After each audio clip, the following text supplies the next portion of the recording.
আমরা অতীতে দেখেছি সরাইল আশুগঞ্জের এমপি সদরকে আব্বা ডাইকা চলে।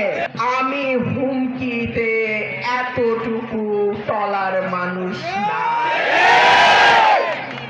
আমরা অতীতে দেখেছি সরাইল আশুগঞ্জের এমপি সদরকে আব্বা ডাইকা চলে।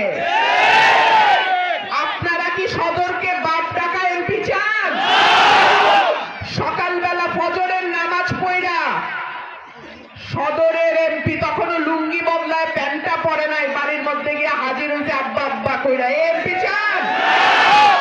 ব্রাহ্মণবাড়িয়া ঢুকতে হইলে আশুগঞ্জে পা দিয়া ঢুকতে হয়। সুতরাং সরাইল আশুগঞ্জের এমপি সরাইল আশুগঞ্জের মানুষের সম্মান রক্ষা করার দায়িত্ব তার।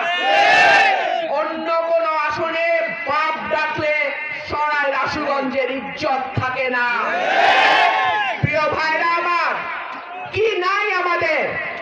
গ্যাস আছে, সার কারখানা আছে, বিদ্যুৎ কারখানা আছে, চালকল আছে, ফ্যাক্টরি আছে।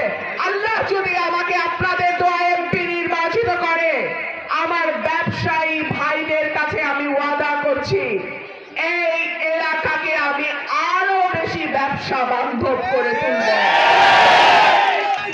প্রিয় ভাইরা আমার, নানান ভাবে হুমকি দেওয়ার চেষ্টা হচ্ছে। আমি হুমকিতে এতটুকু টলার মানুষ না। আমি কাউকে হুমকি দেই না।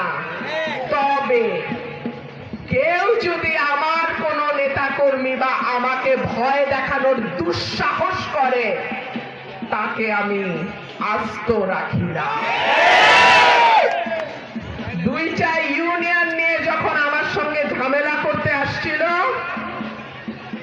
জবাব শুধু দিছি তাই না, ইউনিয়ন দুইটা আপনাদের সবার দোয়ায় এখন ব্রাহ্মণবাড়িয়া 2 এর সাথেই আছে।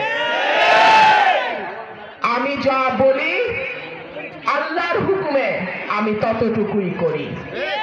আমি বাড়তি কথা বলিও না, যা পারবো না তা ওয়াদাও করি না। সুতরাং সরাইল এবং আশুগঞ্জকে বাংলাদেশের মডেল উপজেলা করা, আশুগঞ্জকে আরো বেশি ব্যবসা বান্ধব করা, আশুগঞ্জের মাটিতে নতুন নতুন বিনিয়োগ আনা, বিনিয়োগে উৎসাহিত করা, বিদেশিদের সঙ্গে আলোচনা করে কিভাবে এই এলাকায় আরো বেশি বিনিয়োগ আনা যায় সেইটা দেখা। ইনশাআল্লাহ আপনাদের সমর্থন যদি থাকে আমি সেটা করে দেখাবো ইনশাআল্লাহ। দেবশ্রী শুভ্রা সরকার, পৃথিবী নিউজ ডেস্ক, চ্যানেল 365।